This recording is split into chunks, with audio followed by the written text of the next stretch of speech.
started. I'm going to share my screen.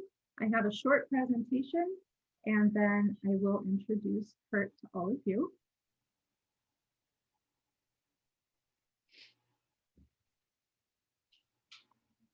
All right. So today's technical talk is all about historic windows, as you may have guessed by now. This is part of the Sparking Recovery Through Preservation webinar series.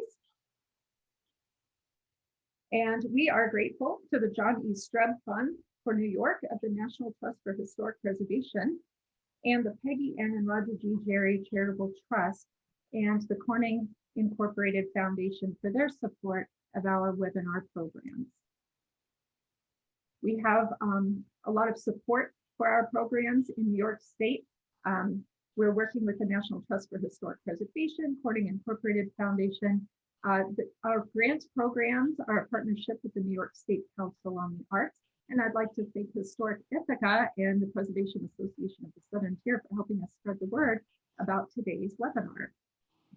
So if you're not familiar with the Preservation League of New York State, we are the nonprofit for preservation in the state. We work in a lot of different ways to promote historic preservation and to save old buildings. We were founded in 1974 by a group of individuals who decided that there needed to be a unified voice for historic preservation in Albany.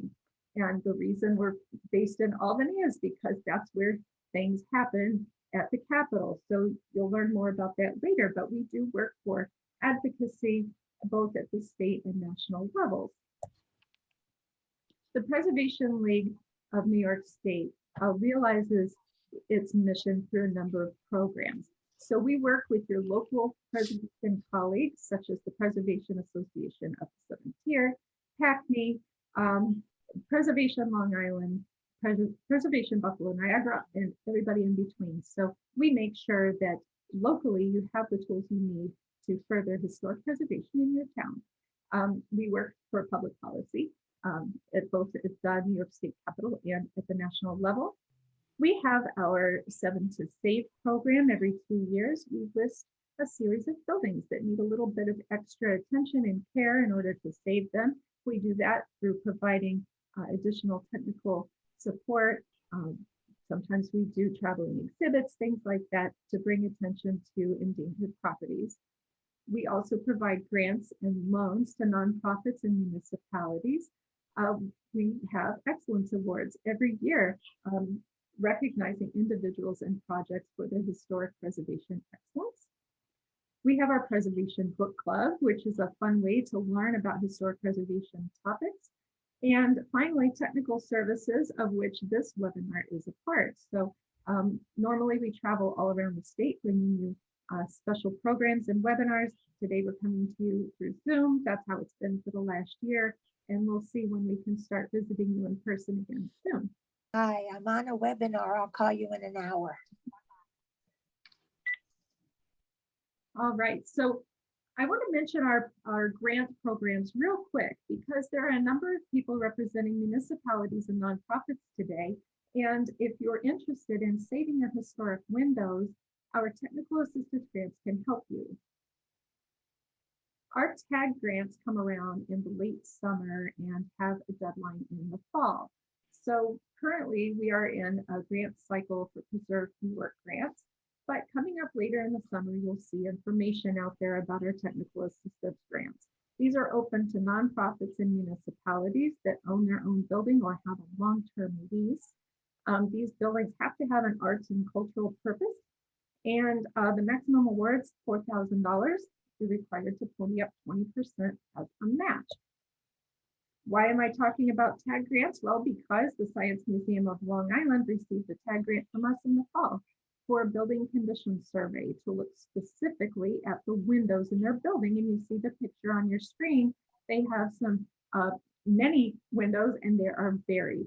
So they needed to have a good plan for preserving the windows in their building. And now they will have it thanks to a TAG grant from the Preservation League.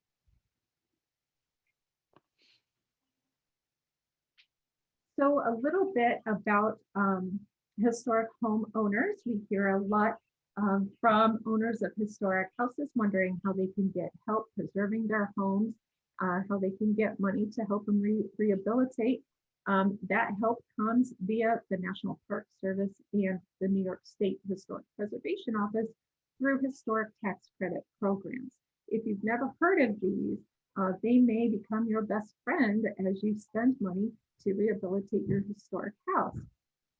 Historic tax credits are a dollar for dollar reduction in the amount of income tax you would owe, giving you up to 20% back on your investment in your historic home. That's pretty significant. This is not a tax deduction. This is actually a credit. So even if you end up not owing income tax, you get your 20% back in the form of a tax return check. So it's a good deal. It's basically free money for owners of historic homes to help them rehabilitate their windows, their HVAC systems, and everything in between. So a lot of projects qualify for this. In order for your home to qualify, it needs to be either listed individually or part of a National Register Historic District.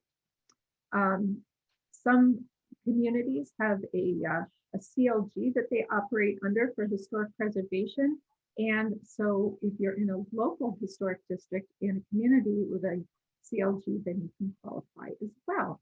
And that CLG stands for Certified Local Government.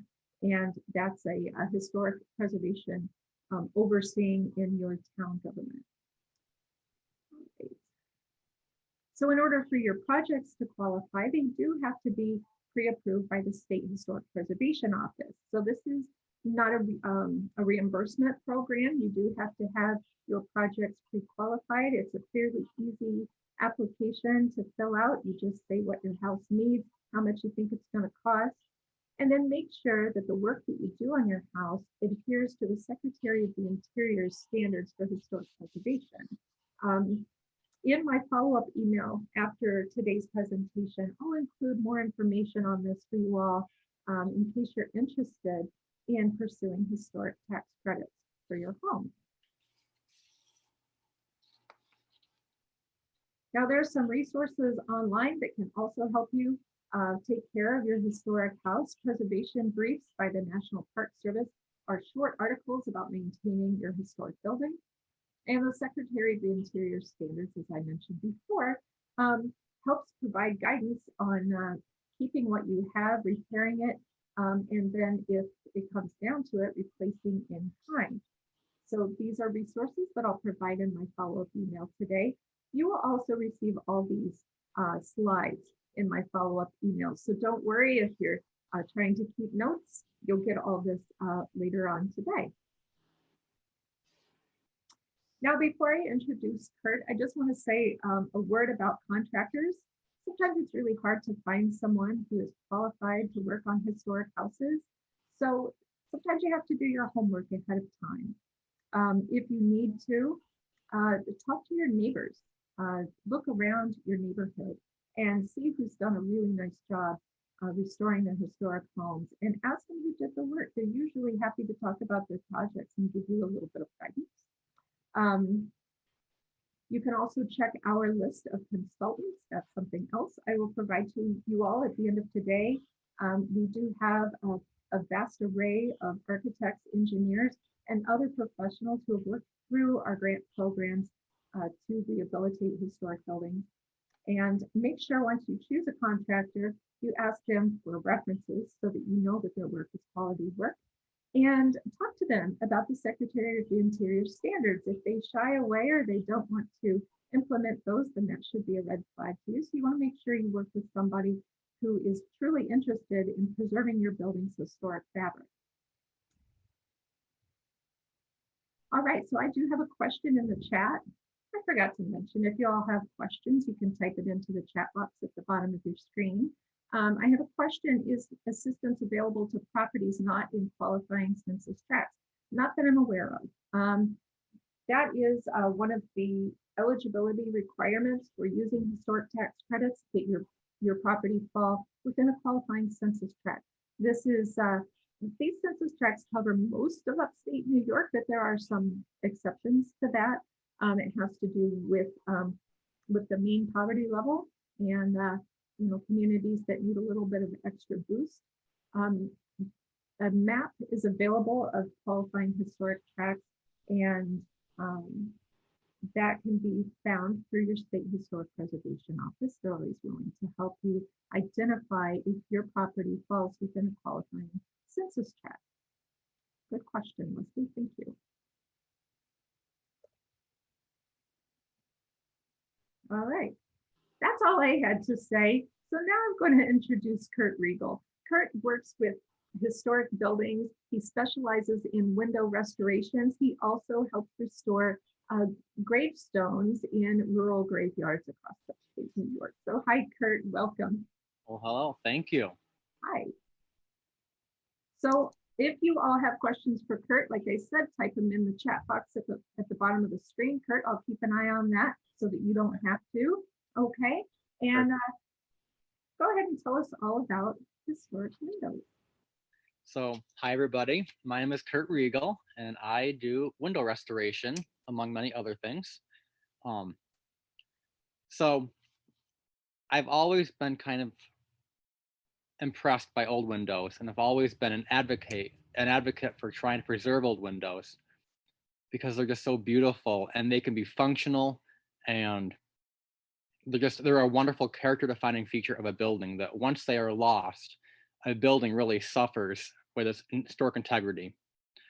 So the history of windows is historically in the United States and in the colonies before we were United States. Windows were mostly casement sash, which means they'd be one sash and they would either swing open, or we would have then single hung windows. And single hung windows are windows where only the bottom sash would be operable and the upper sash is always fixed in spot, does not move. So in these photographs, as you guys are seeing on the screen, the window to the far left in kind of the barn, the 9/6, that is most likely a single hung window. So that upper sash most likely does not move. And the same for the window in the stone building. That's also most likely single hung. Only bottom sash would move. And then as history progresses and we move into the Victorian time period, so for example, the windows on the far right in the brick building, we get double hung windows. And double hung windows are windows that both sash are operable, upper and lower, and that allows for better ventilation for a building. And in the summertime, you can cool a building a lot better. And with the double hung, you get ways to keep windows open as opposed to earlier and historically. So we get windows that have ropes, pulleys, and weights. And this weight system allows for you to open a window sash and for it to remain open at the level you open it. And the weights keep it there. Before that, windows, when you open the bottom sash, you had to basically stick a piece of wood into that window to keep it open as a sash stay. And throughout the history of windows and throughout the history of just building trades in general, before the 1950s, most carpenters, they knew how to repair and how to maintain homes. And this is not just only for windows, this is for the entire home itself, including windows. But since the 1950s, carpenters have kind of shifted our focus. And so since then, the carpenters have been focusing more on product installation and less on maintenance. So instead of coming to a home as a carpenter and repairing and maintaining what is currently there, they're focusing on buying a new product and just installing it and moving on. And because of this, manufacturers who design these products are designing these products to be cheap for the consumer and easy to install because, well, that's pretty obvious. We want things to be easy to install for the contractors to be able to install it in. So now, 70 years later, after the 50s, the knowledge of maintaining windows and homes in general is kind of gone because we haven't done it for 70 years. And so because of this knowledge being completely kind of gone, there's only a few people still left in most states across the statewide that are still performing window maintenance and restoration and repair work, which is kind of sad. So it's up to the Preservation League of New York State through this webinar and lots of other organizations doing wonderful work to teach and show why we can preserve our windows. So the reason that most people have for replacing their wooden windows currently is they are under the guise that old wooden windows are not energy efficient and that we have to replace them with a vinyl replacement window in order to save on our heating costs. And it's actually a very big marketing scheme. So the actual reason why we have vinyl windows today is because around the 1950s, we were still building windows the traditional method, traditional way. But by then, our old growth timber forests had been depleted. We have no more old growth trees. And old growth lumber from these forests was actually extremely rot resistant, which is why windows before 1950 are still in homes and still in, good condition. But once we lose our old growth forests, we lose our ability to build windows that no longer rot. So people start to build windows and they continue to rot. And so they start to add preservatives, wood preservatives, to the wood to prevent the rot from happening, which later is found out that that preservative they put on the wood is carcinogenic. So it starts to cause cancer. So they can't have cancer-causing windows, and we can't have windows that rot every 10 years. So we have to come up with another solution. So the vinyl industry is created as a way to create a new window that will not rot and not cause cancer. But the marketing scheme is that the vinyl industry has created this idea that they had to win over hearts, and the way to win over consumer hearts is telling them they're going to save money.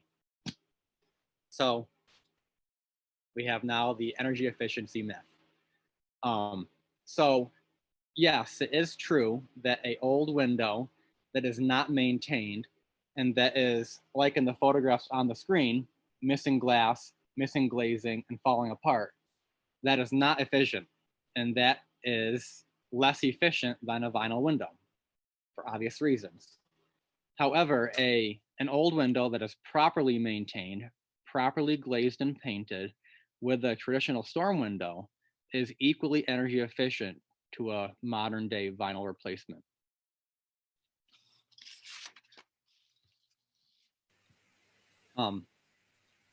And also with this idea of trying to save money as a cost analysis, we have learned through lots of studies that if we replace windows only last, new windows, vinyl windows, last for about 20 years. And that is a lifetime sent forth by the manufacturer. And so most vinyl windows, after 20 years, they fail. And once they do fail, when the gaskets fail and the parts break, you can't repair them and you can't restore them. You have to replace them once again.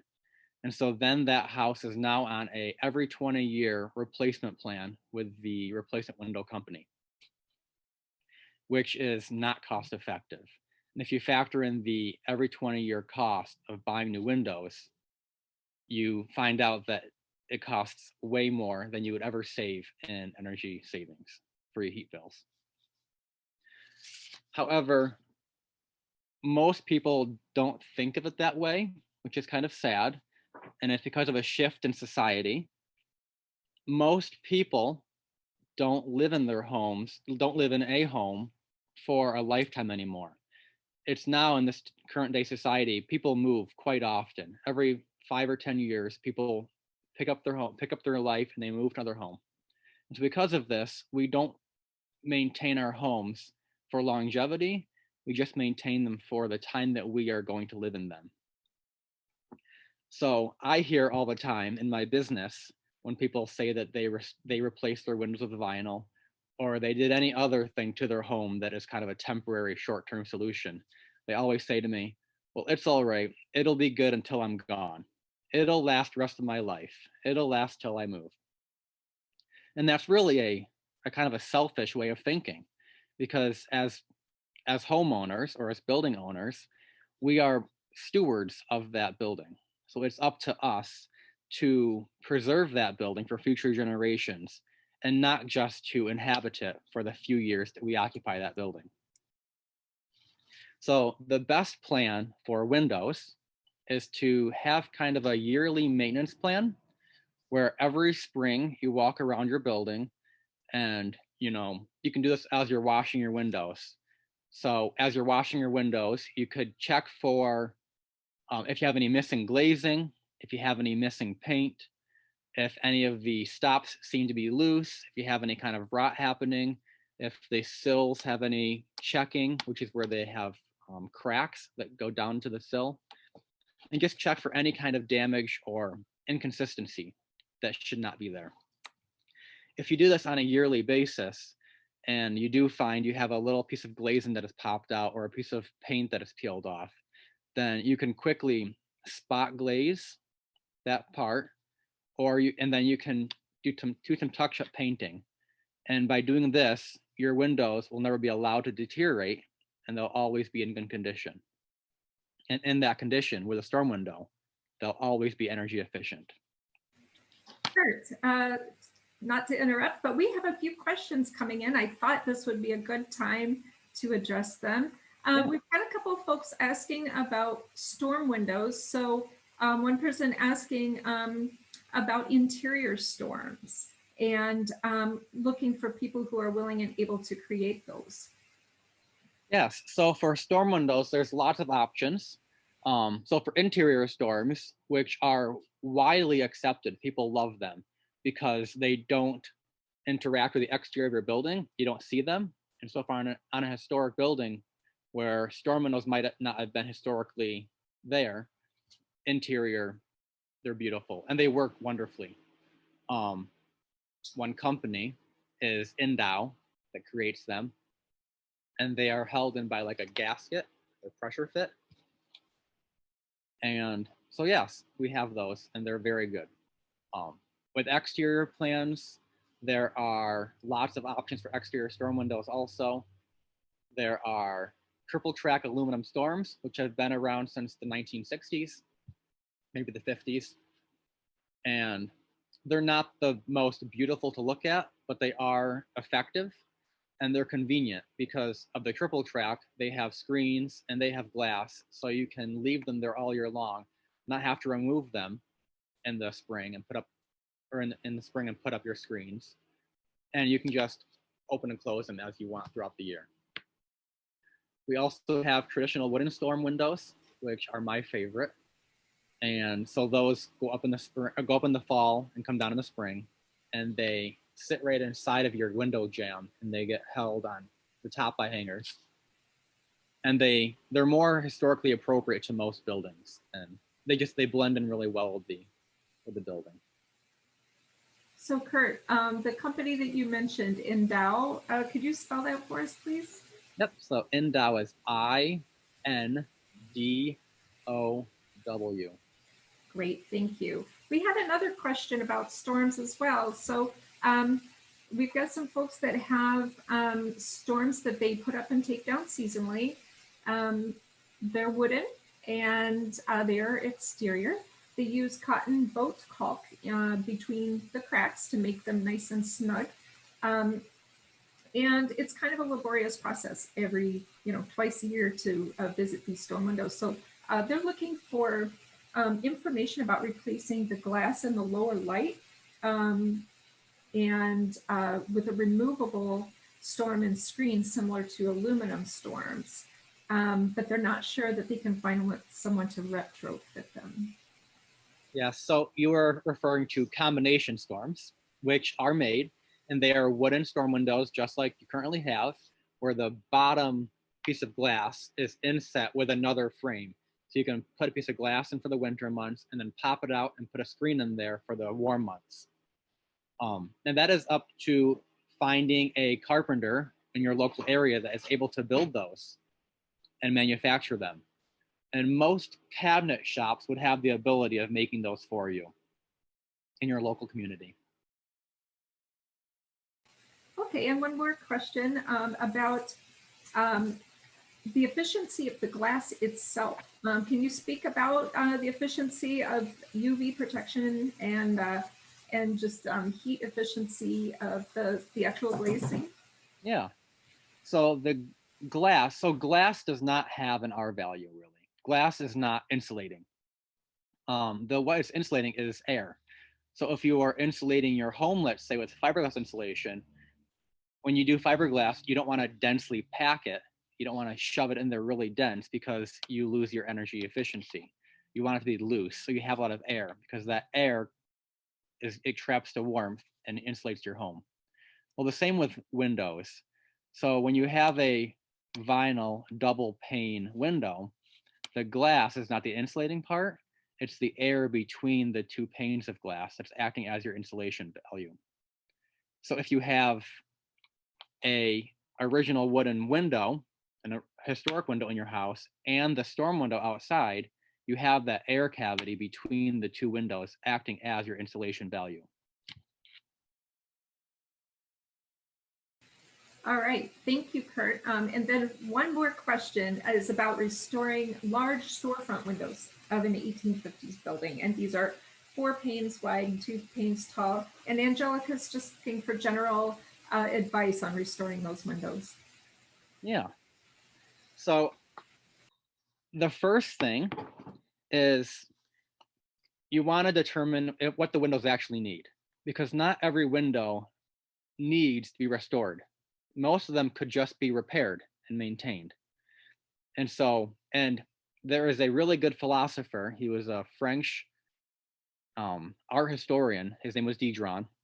And he was quoted as saying, and I might get this wrong, but it's something like, it's better to preserve than to repair, better to repair than to restore, better to restore than to replace. And so you always want to keep that kind of ideology in your mindset. So if your storefront windows, or if any of your windows, when you assess them, if they just need to be repaired, meaning they just need to be reglazed and painted, then you could go ahead and do that. To reglaze a window, all you need is a putty knife, like this, or like this, based on what you would rather have, and then some glazing putty. And there are lots of different kinds of glazing putties out there. The most widely available glazing putty that you can buy at most all hardware stores is this, made by DAP. In my opinion, it's not the best, but it is very widely available.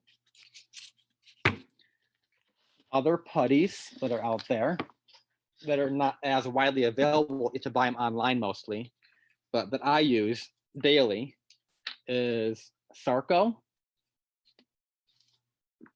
And this is Sarco Multi-Glaze. And this is great for doing windows when they're in a shop environment. If you're doing windows on site without removing your window sash, Sarco makes a dual glaze putty, which is another wonderful putty. And then there are other putties, which I also use, like this, which is called Dana. And this is actually Swedish. And this is true raw linseed oil putty, just like they would have had in 1820. It's pretty authentic stuff. It takes a lot longer to cure, and it takes some maintenance with it. Sometimes it can grow mildew if you're not careful, which some people don't want to have that happen. But if you don't mind washing your windows and cleaning mildew, and you want an authentic approach, it's a great putty, and it lasts for almost ever. So Kurt, are any of those putties good for restoring the wood that has deteriorated? Because I know Angelica's saying that her windows are deteriorating pretty bad as far as the wood goes. So she says it goes beyond just glazing. So if your wood's deteriorating, it depends on the deterioration level and where the deterioration happens. So if you have an entire piece of a window, so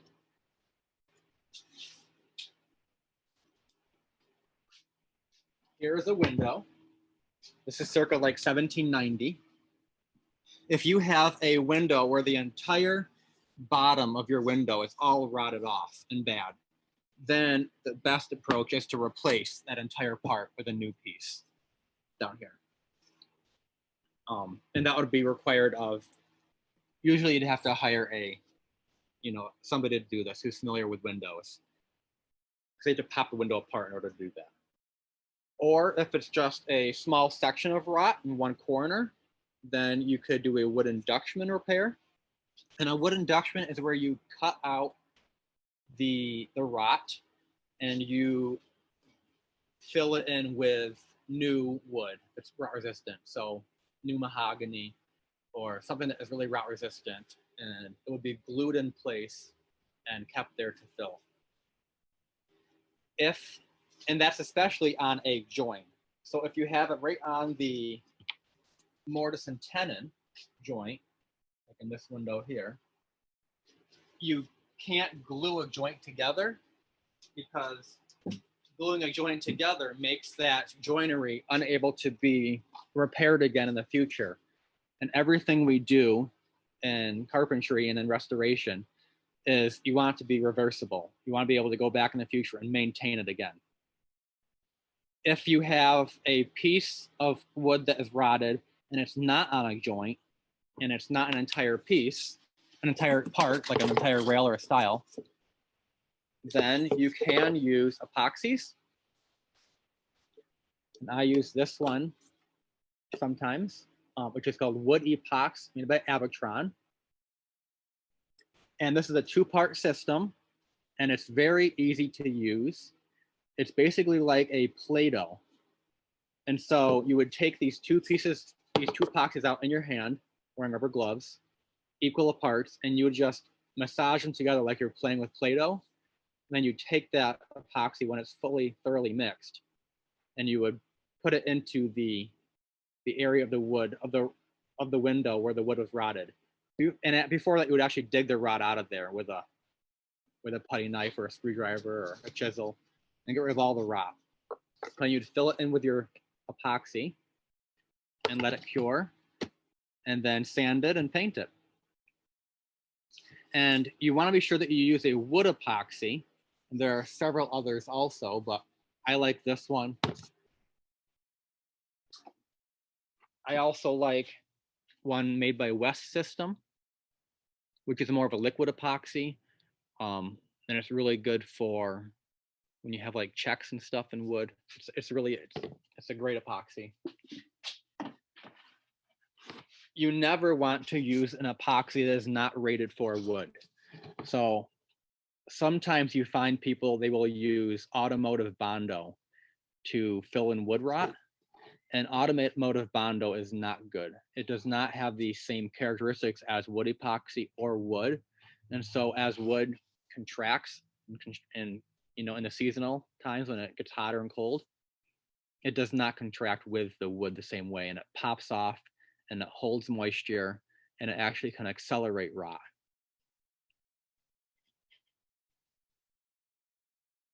So I hope that answered all the questions. Yeah, so that's all the questions we have so far. I do want to remind everyone that there will be a follow-up email at the end, and we'll provide a list of these products and resources that we've mentioned so far, and the ones that are mentioned in the chat as well. So if you do have things to share with everyone, go ahead and place those in the chat, and I'll make sure that that gets to everybody at the end as well. Perfect. So I wanted to also point out, if you wanted to do some work to your windows and you wanted to have a couple of really good assets to have in your collection to look at, there are some books available talking about this, and they're both very long, lengthy books full of so much great information. And they go all about maintaining, restoring storm windows, re-roping, Dutchmans, I mean, everything you want. And this one is called the Window Sash Bible. And it's a wonderful book by Steve Jordan. And Steve Jordan currently, as we speak, is right now working on publishing a second book all about storm windows, which is not available yet. But so this is a wonderful book. Another wonderful book is called Save America's Windows by John Lee. And once again, it goes into so much detail about everything you need to know about windows. So they are great assets to add to your library collection and read with your morning coffee. Wonderful. We have another question, Kurt. Christopher's got his hand up. So Chris, if you want to go ahead and unmute yourself and ask your question. Oh, sure. Yeah, I was actually just going to type it too. But so I sit on a historic district commission in a city near Albany. And we recently actually had, we've always kind of historically struggled with, I think, advocacy for historic window restoration. I'm very intense about it myself. I think I'm always that commissioner that's like, they must be saved. But we had a homeowner recently who came to us and wanted to replace them because of lead paint. And they had gone to the Department of Health. They got kind of like a lead test done that showed that they had high levels of lead. You know, this applicant had a child at home, I think, who had tested positive for lead. She didn't have lead poisoning. I guess it was just like an elevated lead in her blood. And ultimately, you know, I had read a lot of materials that it's not recommended under the standards to replace them just because of lead, because there are lead abatement procedures available. But ultimately, the applicant was convincing, and the commission voted to allow them to remove the windows. And this is a early 18th century home, and the windows were actually in excellent condition. What are your thoughts on kind of lead and you know, how a commission is kind of to navigate that process? It's very unpopular opinion, I think, to sit and tell the applicant who's worried about the health of their child, like, no, you must save the windows. But you know, we don't know how other to advocate for them that it's going to be okay. There are other ways we can kind of accomplish this. Yes.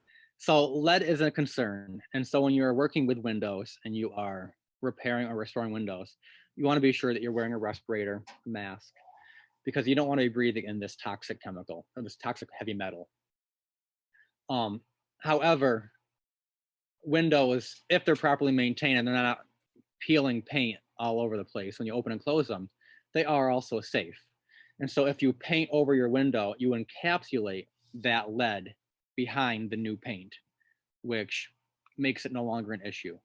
Or if you go through the approach of restoration, you can, and I will grab a window to show.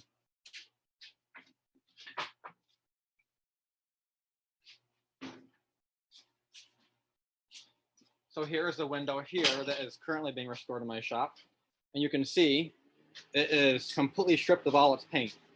And so before, which this is about 1820, this window from a church. And so before it had lots and lots of lead-based paint for many, many years on this, which is now gone. And so when this is now repainted and reinstalled, there will be no lead issue with this window at all. And the window is being safe. Now, could that window be removed from the exterior of the home? Because that was one of the considerations here, that the homeowner didn't want the windows removed from the inside, generating lead dust in the home. And so we were wondering, I mean, it's going to move at this point, but we were wondering if they could be removed from the exterior of the home so there's no impact on the inside. I mean, yes, they can. However, when you remove a window, I mean, it's always windy outside. And so no matter what you do, it's going to blow back into the house. So it doesn't really make a whole lot of sense, but you can do it.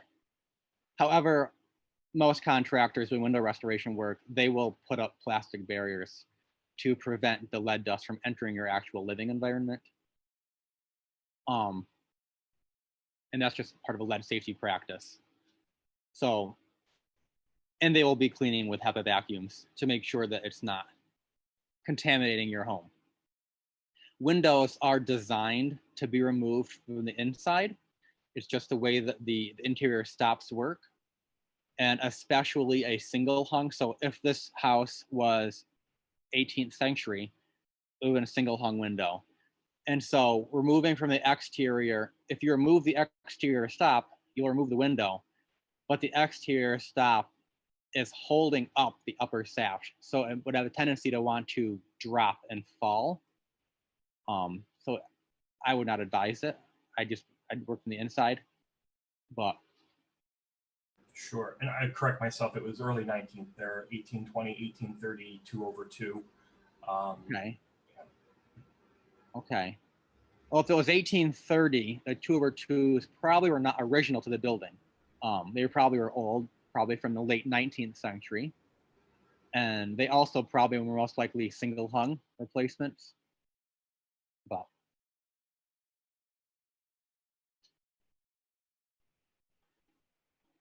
yeah, did that answer that question or?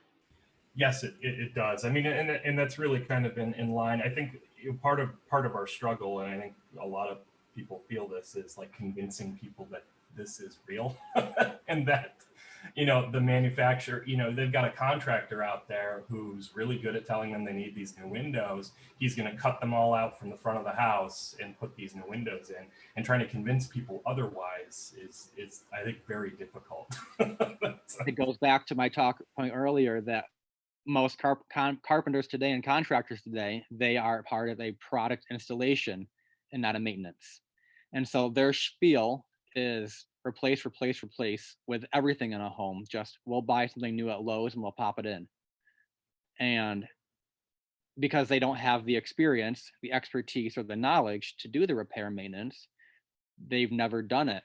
Since they were first apprenticing as a carpenter, they were learning always how to replace everything they touch.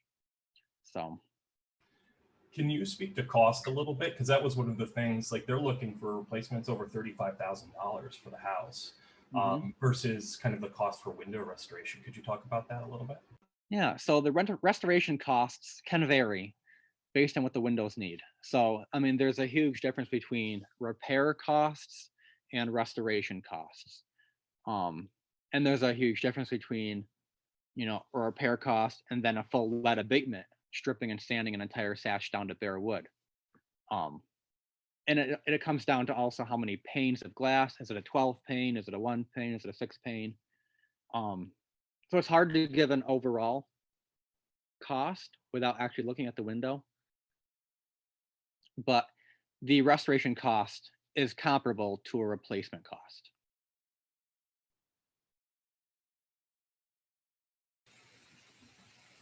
Okay. We have a couple other questions relating to the things you've been talking about, Kurt. One person would like you to discuss drainage and other issues that can create situations where the wood is going to rot unless it's remediated. He said he likes to go out and check his windows when it's pouring rain to see how water is flowing. And then Jessica comes in with a question similarly, that she has an 1810 house with a large Oriole window that is completely waterlogged and in disrepair. And she's, some of the panes are original, some are not. And what advice do you have about restoration? So drainage and restoration. Well, the 1810 house sounds beautiful. But so for drainage first. Well, one thing is, if your home has had additions built onto it over the years, and those additions were not planned properly, and you have downspouts and eaves pouring water off of gables onto your window, that could pose an interesting threat. There is actually one house nearby me that is about 1790, beautiful 12/12 windows with like a modern day addition on it. And that happened with that house. The addition side was pouring water off of the roof onto one of the 12/12 windows, and it completely rotted out from decades of water just sitting on it. So you want to make sure you don't have that issue. And that issue is a bad issue for any kind of window, even if it's vinyl. You don't want water pouring onto your building. So I would look into how to get that water away. So look into gutter systems and ways to move that water somewhere else. And as far as an old window, they are designed to not let water in. So your upper sash overlaps your lower sash. So when water goes down your upper sash, it drips off and not behind and into your house. And then on the sides, you have your stops. And your stops go out around your window sash also. So the water can't really infiltrate if the stops are in good shape and there's paint and they're not rotting. It can't infiltrate past. So yeah, I mean, I guess it depends on your situation, and it'll be hard to give advice without seeing your actual window. And for the 1810 house with the Oriole window, I forget the question now, but I think it was how to restore. Yeah, so she says that the window is completely waterlogged and in disrepair. And she's just wondering about an approach for restoration. Yeah. So it depends on what part of the window is waterlogged. If it's the sash, if it's the jambs, if it's the sills, and they all have varying degrees of repair needed. So if you have a sill, which is the part that is on the bottom of the window, that protrudes out to the exterior, that's usually what is more waterlogged because it's what the rain and the snow sits on. And they usually have weather checks, which is where the actual wood separates and cracks. If that is the case, you can dig out all of the rot and dry out that really well on a nice hot summer day. And you can epoxy it with epoxy. And using this epoxy I talked about earlier and a putty knife, you can really get that epoxy deep into those weather checks and deep into those grooves and get rid of the rot and the damage that was caused.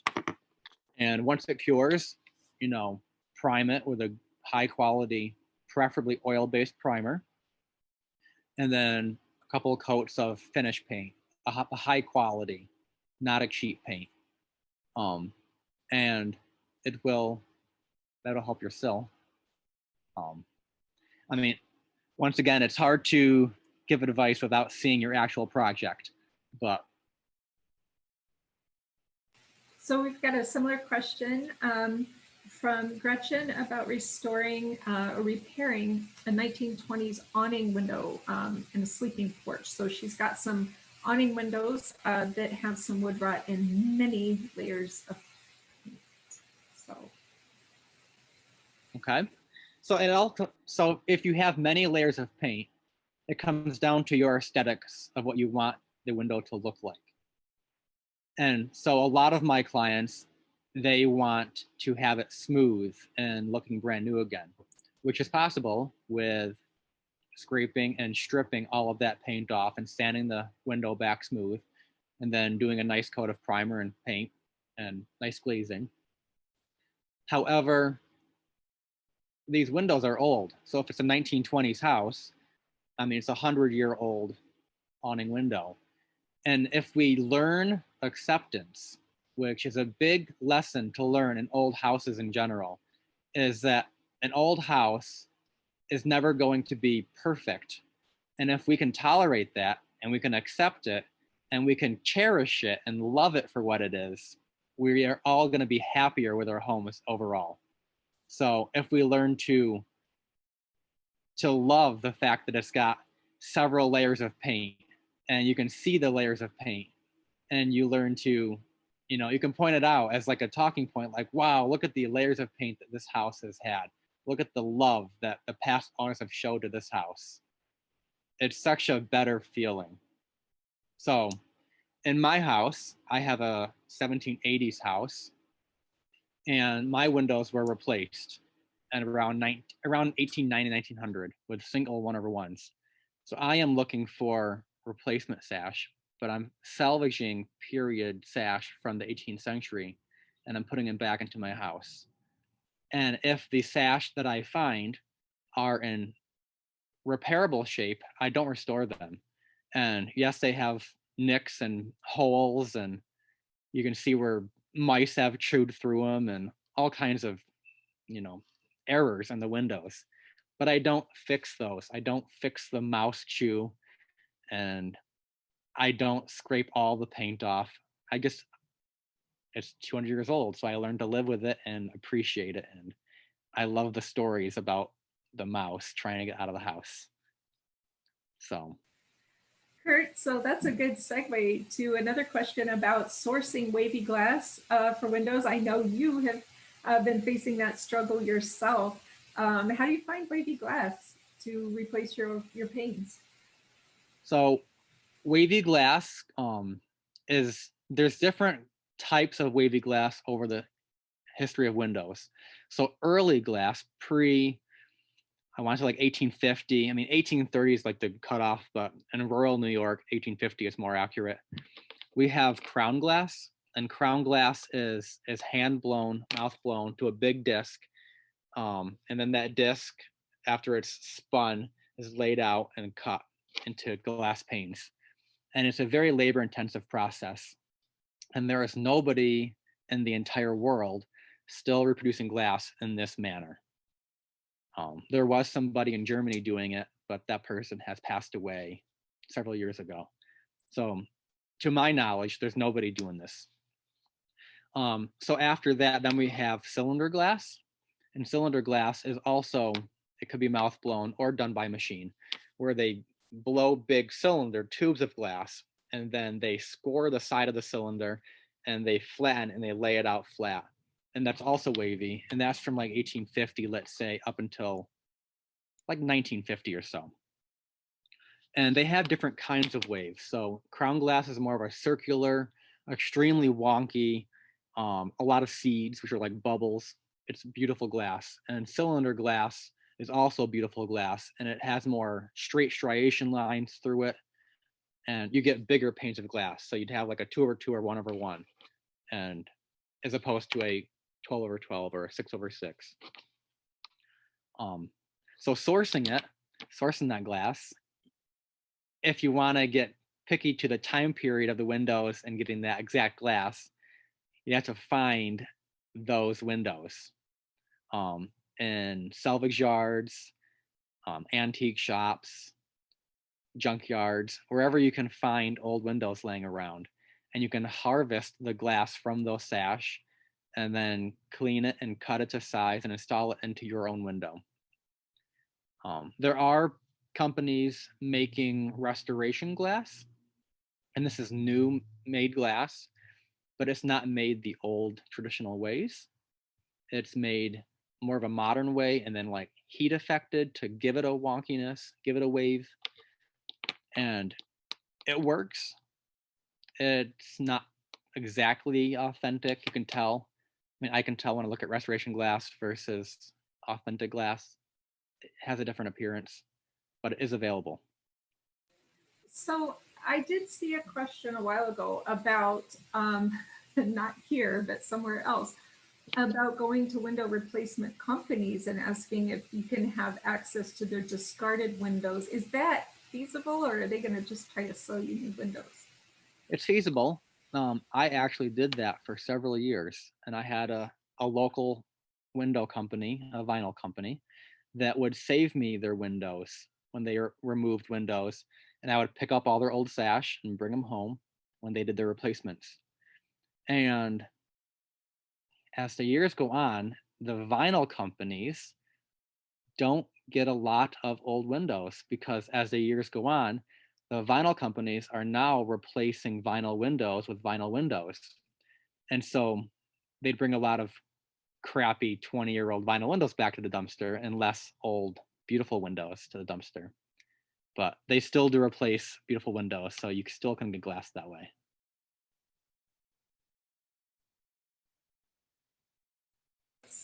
Lynn is wondering about paint and primer. Do you recommend any particular brand, and can you tint the primer to save a step or no? So yes, you can tint primer, and I do tint primer. So if I am painting a dark color finish paint, I use a gray primer. And you can buy already tinted gray primer at your local paint store. I have my paint guy tint my own because I like it a little darker. And then it's up to your preference. You want to buy good quality paint, and you don't want to buy this like all-in-one primer paint, one coat thing, because it's just not good paint. So you do want to do a prime coat. Depending on, I mean, with modern day paint, you want to do a prime coat.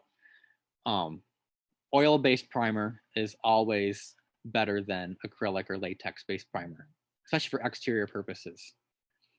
It's getting harder to get in New York State, but Benjamin Moore still sells oil-based primer, which is what I use, is Benjamin Moore products.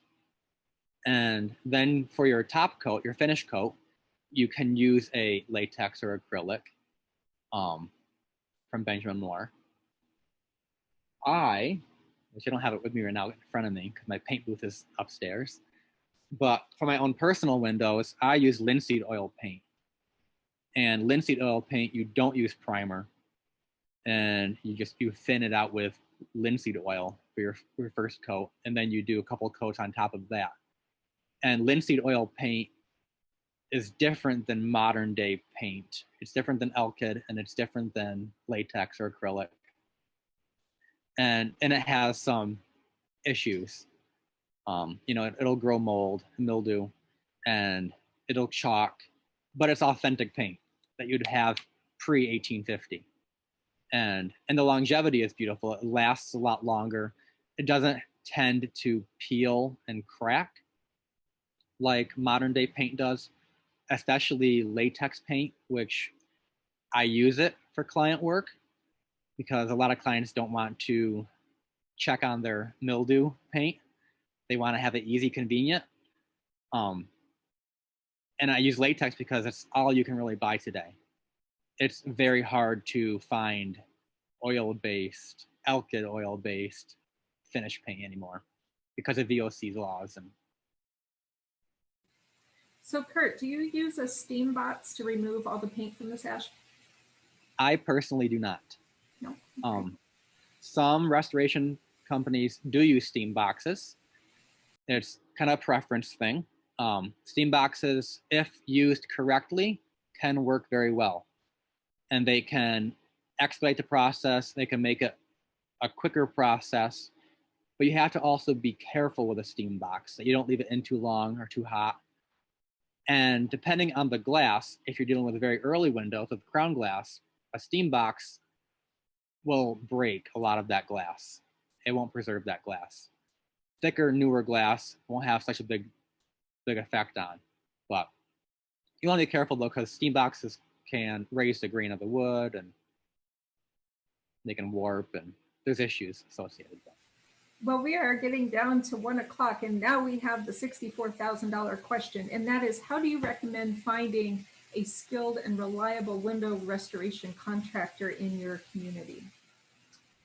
So to find a skilled window restoration contractor in the community can be difficult because, like I said earlier, there's only a few guys per state doing this work. Now those guys are willing to travel and they're willing to go all over to do the work. But so if you ask around your local town, you might not have one.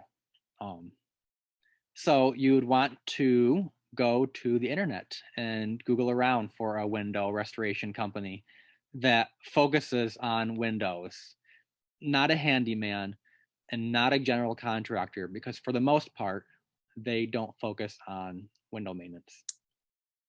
Or you could go to a local preservation group in your area, and they might have recommendations. So you could go to the Preservation League of New York State.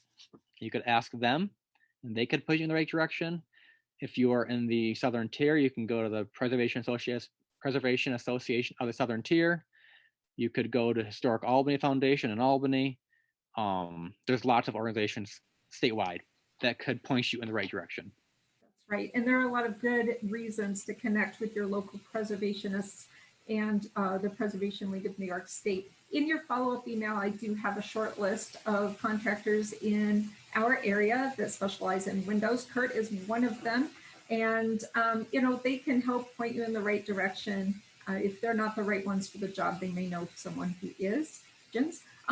There's one more question. Is it acceptable to putty and paint an 1848 historic window until money is raised by a not-for-profit to remove and fully restore it? That's completely acceptable. It's always good to maintain and repair until further restoration is possible. Great. All right. Well, I want to thank you all for joining us today. This